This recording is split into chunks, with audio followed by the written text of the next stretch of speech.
कृषि दर्शन, कृषि दर्शन, कृषि दर्शन, कृषि दर्शन, कृषि दर्शन, कृषि दर्शन।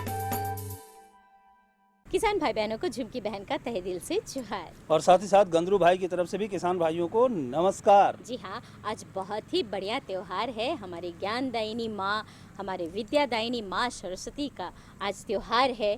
तो आप सबों को ढेर सारी शुभकामनाएं इस दिन के लिए। तो चलिए किसान भाइयों, आप सबों को सरस्वती पूजा की ढेर सारी शुभकामनाएं। जी और अब हम कार्यक्रम की शुरुआत करें। बिल्कुल, नेकी और पूछ पूछ। तो चलिए किसान भाइयों, कार्यक्रम की शुरुआत करते हैं कृषि समाचार से। नमस्कार, कृषि समाचार में आपका स्वागत है। मैं हूं आपके साथ गौतम। आइए देखते हैं आज कृषि समाचार में क्या है खास। दूध उत्पादकों के लिए पारितोषिक वितरण योजना। रामगढ़ के सरला कला में फसल संगोष्ठी का आयोजन। सलाद मटर फसल में फूल और फल लगने के समय जरूर करें सिंचाई।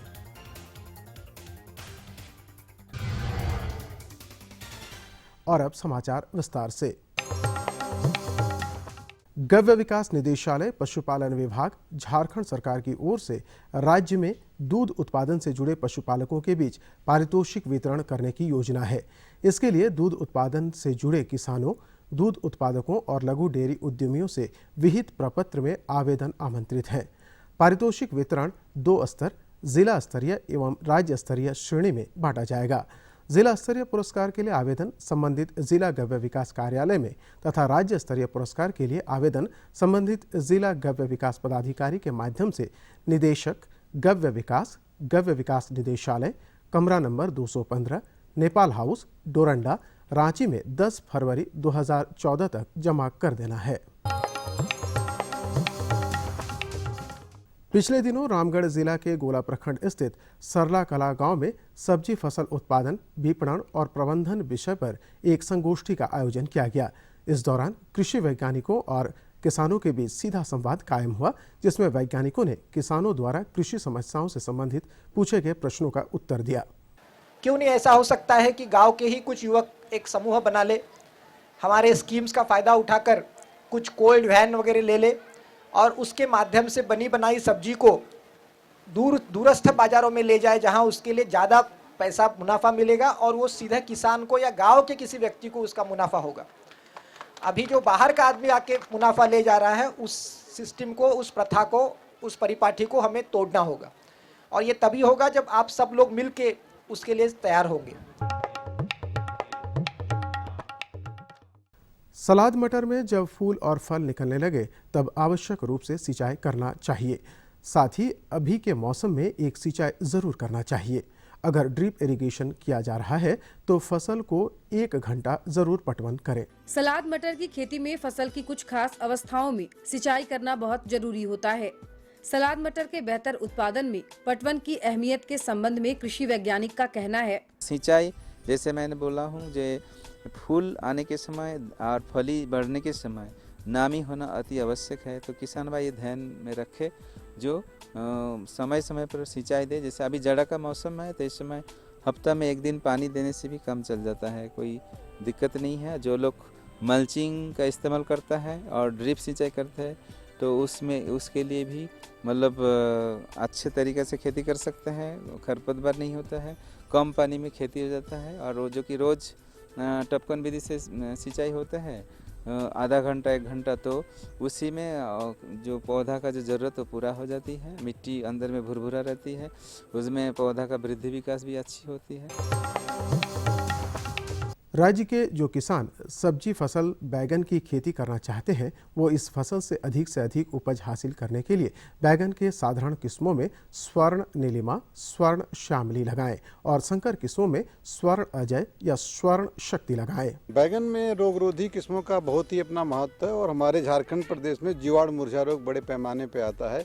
इसी बात को ध्यान में रखकर हमारे केंद्र से बैगन में 2 सामान्य किस्में स्वर्ण प्रतिभा और स्वर्ण श्यामली बहुत ही अच्छी किस्में हैं। स्वर्ण प्रतिभा का फल लंबा होता है और स्वर्ण श्यामली का गोल हल्का हरे रंग का होता है, जो कि जीवाणु मुरझा रोग अवरोधी है। किसान भाई दोनों की खेती कर सकते हैं। अगर संकर किस्मों का चुनाव की बात आती है तो हम लोगों ने स्वर्ण नीलिमा, स्वर्ण अजय और स्वर्ण शक्ति 3 संकर किस्मों का विकास भी बैगन में किया है, जो कि जीवाणु मुरझा रोग अवरोधी हैं और किसान भाई इनका भी चुनाव करके बैगन की फसल से अच्छा मुनाफा कमा सकते। जो किसान व्यवस्थित और सुनियोजित तरीके से मधुमक्खी पालन कर रहे हैं, उन्हें बड़ी मात्रा में वैज्ञानिक तरीके से मधुमक्खी के छत्ते में शहद निकालने की जरूरत होती है। आसानी और सुरक्षित तरीके से शहद निकालने के लिए किसान मधु निष्कासन यंत्र की मदद ले सकते हैं। और अब एक नजर राज्य के 5 प्रमुख शहरों के मौसम के मिजाज पर।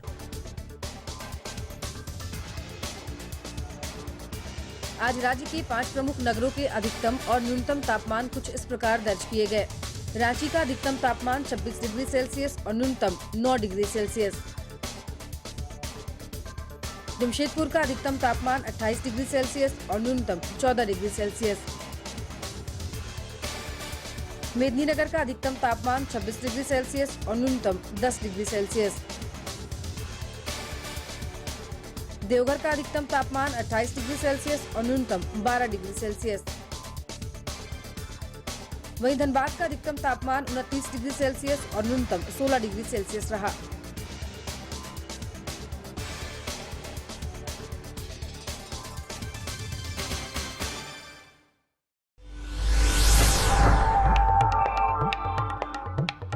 और अब मंडी भाव में आइए नजर डालते हैं अनाजों के भाव पर। आज कृषि उत्पाद बाजार समिति पंडरा रांची में विभिन्न खाद्यान्नों के थोक भाव कुछ इस प्रकार दर्ज किए गए। चावल मोटा 1900 रुपए से 2000 रुपए, चावल मध्यम 2300 रुपए से 2500 रुपए, चावल उत्तम 3400 रुपए से 4000 रुपए, गेहूं 1750 रुपए से 1850 रुपए, चना 3500 रुपए से 3600 रुपए, दाल अरहर 5500 रुपए से 6400 रुपए, दाल मसूर 4500 रुपए से 5200 रुपए, दाल चना 3800 रुपए से 4000 रुपए, सरसों तेल 8800 रुपए से 9200 रुपए, चीनी 3000 रुपए से 3100 रुपए, आलू 700 रुपए से 800 रुपए और प्याज 900 रुपए से 1100 रुपए प्रति क्विंटल रहा। कृषि समाचार में आज इतना ही। अगले दिन अगले अंक में फिर मुलाकात होगी कुछ ताज़ा तरीन खबरों के साथ। तब तक के लिए दीजिए इजाजत।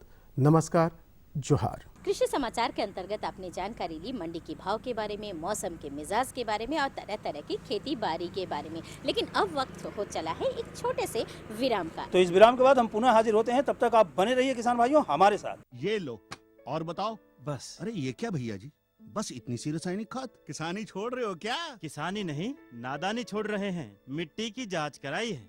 अब तो लालाजी जितनी जरूरत है उतने ही उर्वरक खेत में डालेंगे। हाँ किसान भाई आज ही अपने जिले की नजदीकी भूमि परीक्षण प्रयोगशाला में मिट्टी की जांच जरूर करवाएं और मिट्टी में पोषक तत्व, नमी व पौधे के विकास को देखते हुए केवल जरूरत के अनुसार ही पोषक तत्व डालें। और हाँ, मिट्टी में गंधक, जस्ता, बोरोन जैसे सूक्ष्म पोषक तत्वों का पता लगाना भी न भूलें। उर्वरक और जैविक खाद के सही उपयोग से भूमि का उपजाऊपन बनाए रखें, उत्पादकता बढ़ाएं, खर्चा घटाएं और बहुमूल्य विदेशी मुद्रा बचाने में भी सहयोग दें। और हाँ, धीमी गति से नाइट्रोजन उपलब्ध कराने वाले उर्वरकों जैसे नीम लेपित यूरिया को प्राथमिकता दें और यूरिया का पत्तों पर छिड़काव करें। अरे वाह, तू तो सचमुच समझदार हो गया रे। अधिक जानकारी के लिए संपर्क करें जिला कृषि अधिकारी या किसान कॉल सेंटर।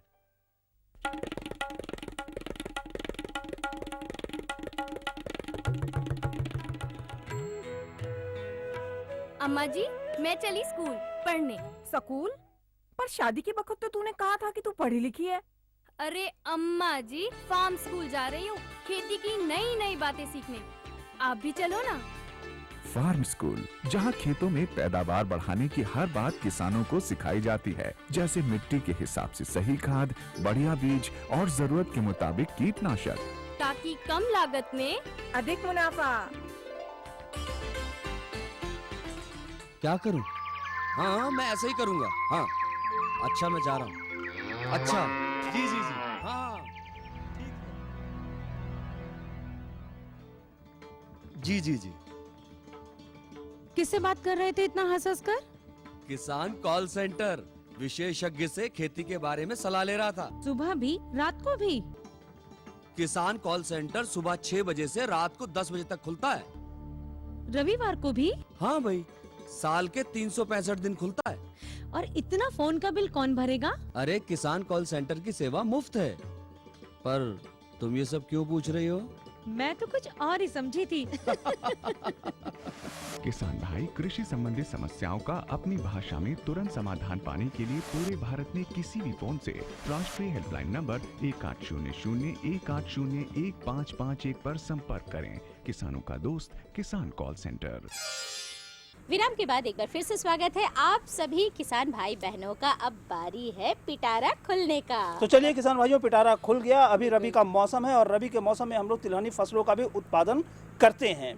तो तिलहनी फसल का जब किसान भाई उत्पादन करते हैं तो उसमें कई तरह की समस्याएं आती हैं, कई तरह के रोग लग जाते हैं। तो आज हम इसी विषय पर बातचीत करेंगे कि इन रोगों से हम कैसे बचाव करें तिलहनी फसलों का, रबी तिलहनी फसलों का। और इस विषय पर जानकारी देने के लिए हमारे साथ उपस्थित हैं। जी हाँ, इस विषय पर जानकारी देने के लिए हमारे विशेषज्ञ उपस्थित हैं और उनका नाम है डॉक्टर सुशील झा सुमन।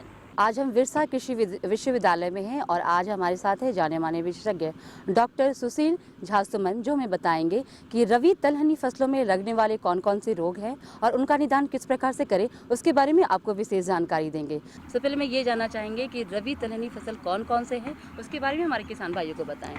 मैं किसान भाइयों को बताना जा रहा हूं, जो झारखंड प्रदेश में रबी तिलहनी फसलों में जो मुख्य फसल है वो है सरसों, राई, तोरिया, तीसी, कुसुम, सूरजमुखी और ये 4-5 जो है मुख्य है।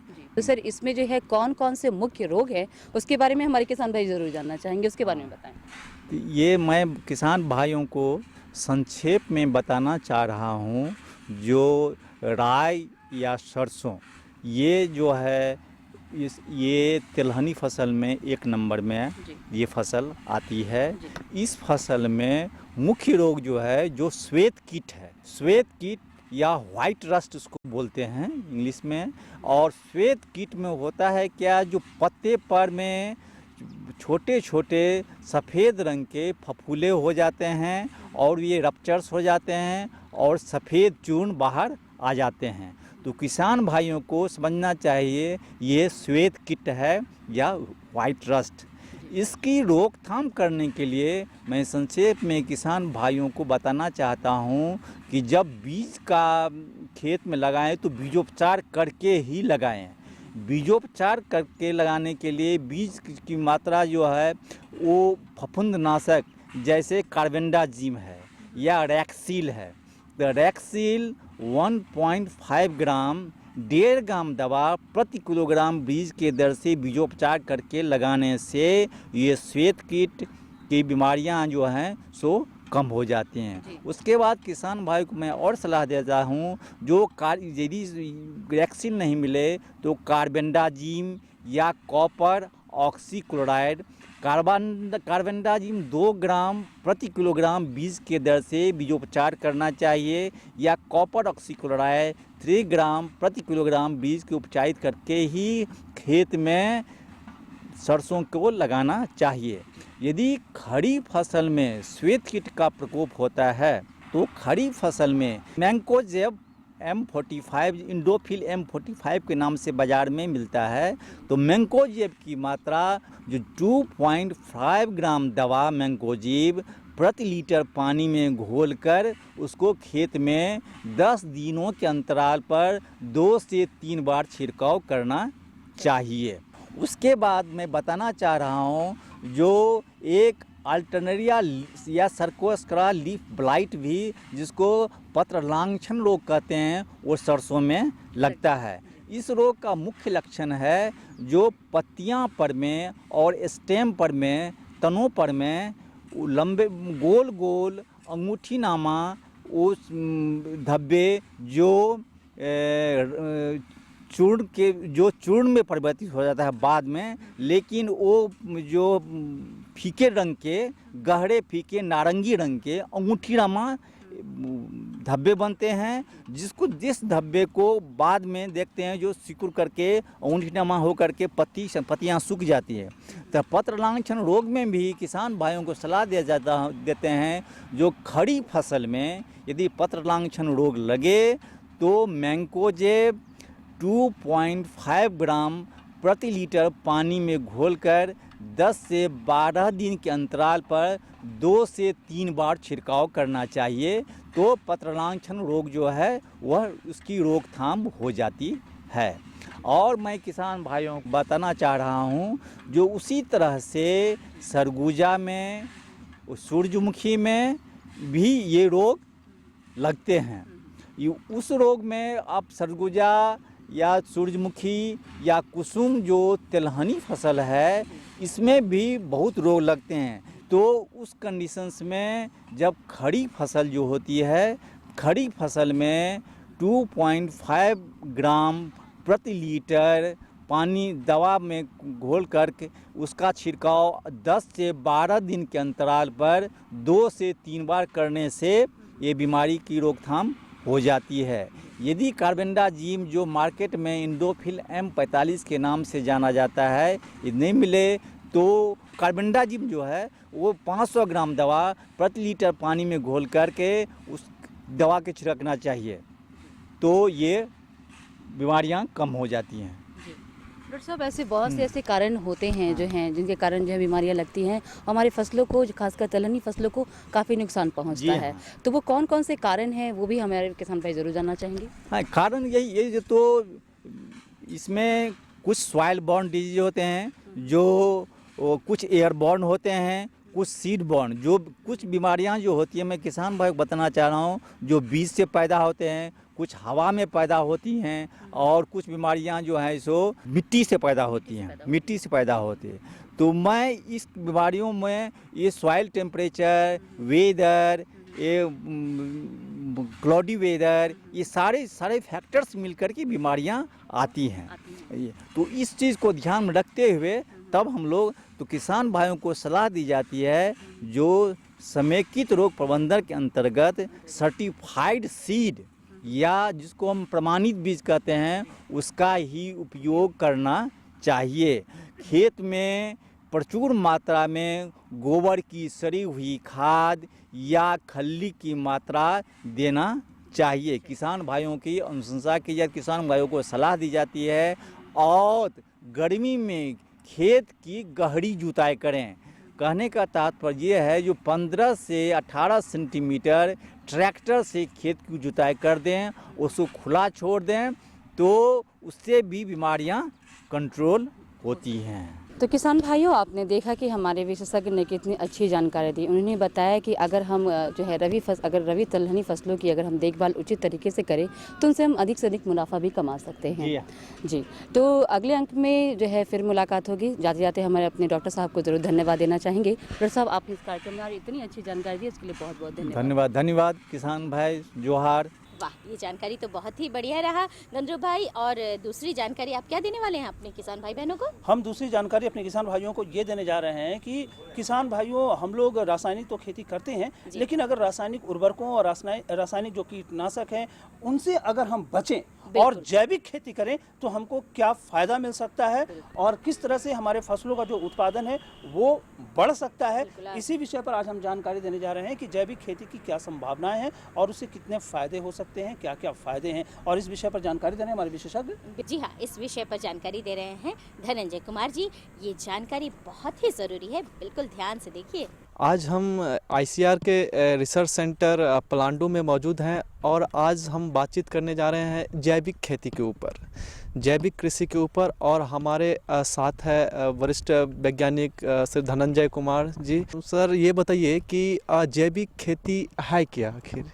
किसान भाइयों, अभी तक जो मतलब पहले जो है, आज से 20 से 25 साल पहले जो है जैविक खेती ही होता था। उस समय रासायनिक खेती का प्रचलन नहीं था, लेकिन धीरे धीरे जो है 1980 के बाद से जो है रासायनिक खेती का प्रभाव बढ़ते गया और हम लोग रासायनिक दवा और रासायनिक खाद का प्रयोग ज़्यादा करते गए और जैविक उत्पाद का जो है प्रयोग जो है बहुत ही मतलब कम करते गए। उससे क्या हुआ कि मतलब हमारे ज़मीन पर तो प्रभाव पड़ा ही, साथ साथ जो है जो लोग इसका प्रयोग मतलब सब्जी खाते हैं या फल खाते हैं तो उनके स्वास्थ्य पर भी प्रभाव पड़ा और उसके साथ साथ जो है किसानों के जो है मतलब आर्थिक स्थिति पर भी प्रभाव पड़ा, क्योंकि जो रासायनिक दवा है वो बहुत ज़्यादा ही महंगा आ रहा है बाज़ार में और उसका लागत बहुत ज़्यादा हो रहा है, तो उसका भी आर्थिक स्थिति पर भी किसान का प्रभाव पड़ा। सर हमें ये बताइए कि हमारे किसान भाइयों को ये जानकारी चाहिए कि ये जो जैविक खेती ये कैसे की जाए।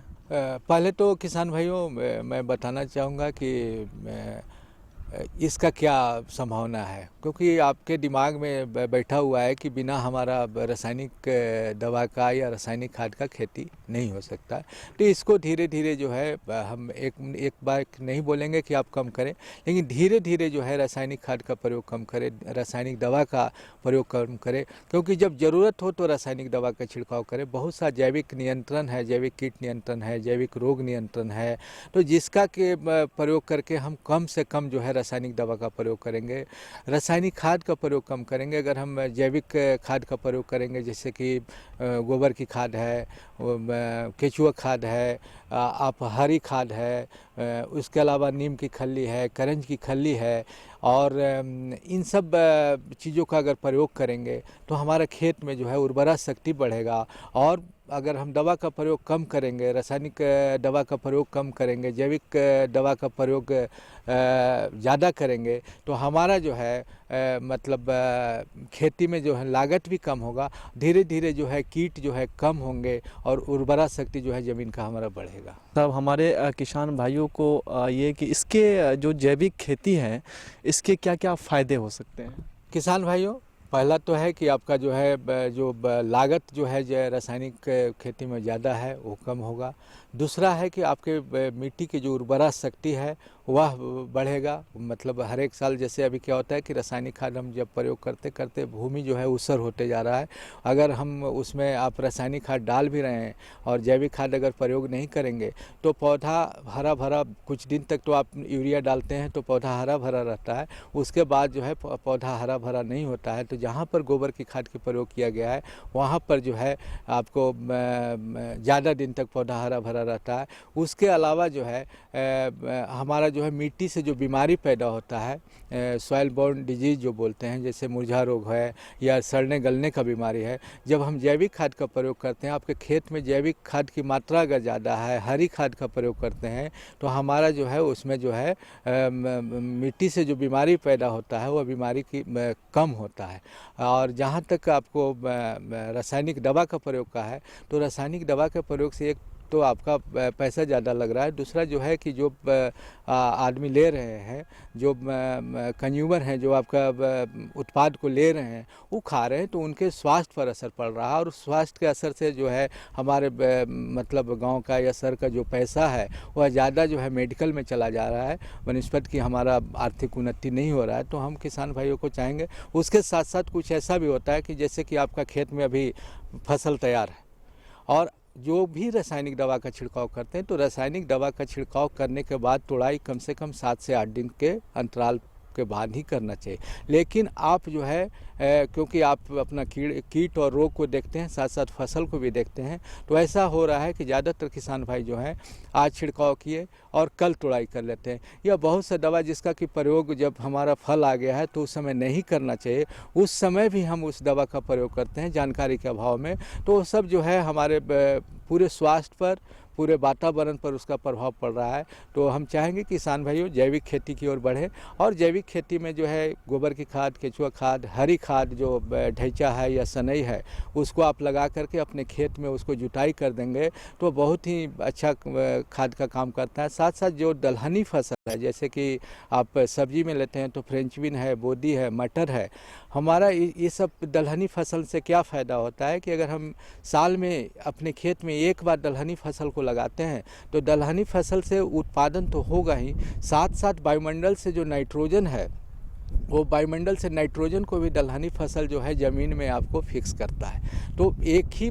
मतलब फसल लगाने से आपको दो फायदा हो रहा है। एक तो आपको आमदनी हो रहा है जो फसल को उत्पाद तोड़कर बेचेंगे, दूसरा जो है आप इसमें जो है ज़मीन की उर्वरा शक्ति को बढ़ा रहे हैं। उसके अलावा किसान भाइयों जैसे ट्राइकोडर्मा है उसका आप प्रयोग करें। साथ ही साथ जैविक में है अभी बहुत सा मतलब जहाँ पर भी जैविक खेती का शोध कार्य हुआ है वहाँ पर है कि अगर आप एक देसी गाय रखते हैं तो एक देसी गाय से 30 एकड़ खेती आप कर सकते हैं। क्योंकि हम लोग जो गोबर डालते हैं वो चाहे तो सुखा करके डालते हैं या सड़ा देते हैं, तो जो गोबर का असली रस होना चाहिए वो ख़त्म हो जाता है। तो उसमें 2-3 जो फॉर्मुलेशन जो बना है जैविक खाद के लिए और जो देसी गाय का, तो एक है जीवामृत।